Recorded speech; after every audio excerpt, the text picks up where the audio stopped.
December 4.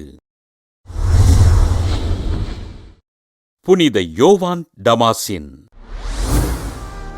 Arabia நாட்டில் தமஸ்கு பகுதியில் வாழ்ந்த இஸ்லாமிய பெற்றோருக்கு கிபி 645 ஆண்டு பிறந்தார் யோவான் டமாசின்.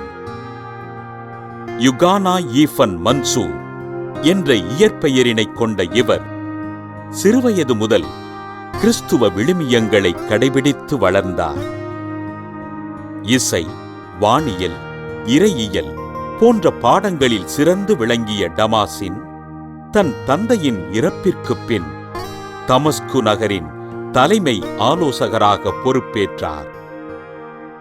கிபி 726 ஆண்டு பைசாண்டிய பேரரசன் 3ஆம் சிங்கராயர் திருவுருவ வழிபாட்டிற்கும் பொது இடங்களில் திருவுருவங்களை நிறுவுவதற்கும் எதிராக அரசாணை பிறப்பிக்க யோவான் டமாசின் இதற்கு எதிராக 3 நூல்களை எழுதி வெளியிட்டார். பேரரசன் 3ஆம் சிங்கராயர் தமஸ்கு நகரை தாக்குவதற்கு டமாசின் சதித்திட்டம் தீட்டுவதாக பொய்ப்புகார் கூற இஸ்லாமிய தலைவன் காலிஃபினால் டமாசின் வலதுகரம் வெட்டப்பட்டு துன்புற்றார். தன் வலது கரத்தினை இழந்த டமாசின் அக்கரத்தினை உடலோடு இணைத்திடுமாறு புனித மரியன்னையிடம் மன்றாட வெட்டப்பட்ட கரமானது புதுமையாக டமாசின் உடலோடு இணைந்தது.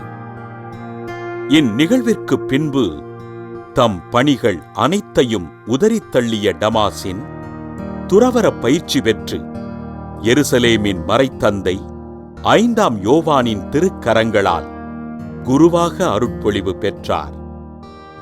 தனது எழுத்தாற்றலாலும் போதனையாலும் மக்களுக்கு இறைவனின் அருளன்பை ஊட்டி கிரேக்க மறைத்தந்தையர்களின் வரிசையில் இடம் பிடித்த அருட்துறவி யோவான் டமாசின் கிபி 749 ஆண்டு டிசம்பர் 4ஆம் நாள் விண்ணகமடைந்தார். இஸ்லாமிய குடும்பத்தில் பிறந்து கிறிஸ்தவ மறையினால் ஈர்க்கப்பட்டு அருட்குருவாக ஆண்டவரின் பணிகளைச் செய்த அருட்தந்தை யோவான் டமாசின் அவர்களை திரு அவை புனிதராக உயர்த்த கிபி 1883 ஆண்டு திருத்தந்தை 13ஆம் சிங்கராயர் திருச்சபையின் மறைவல்லுனராக அறிவித்தார்.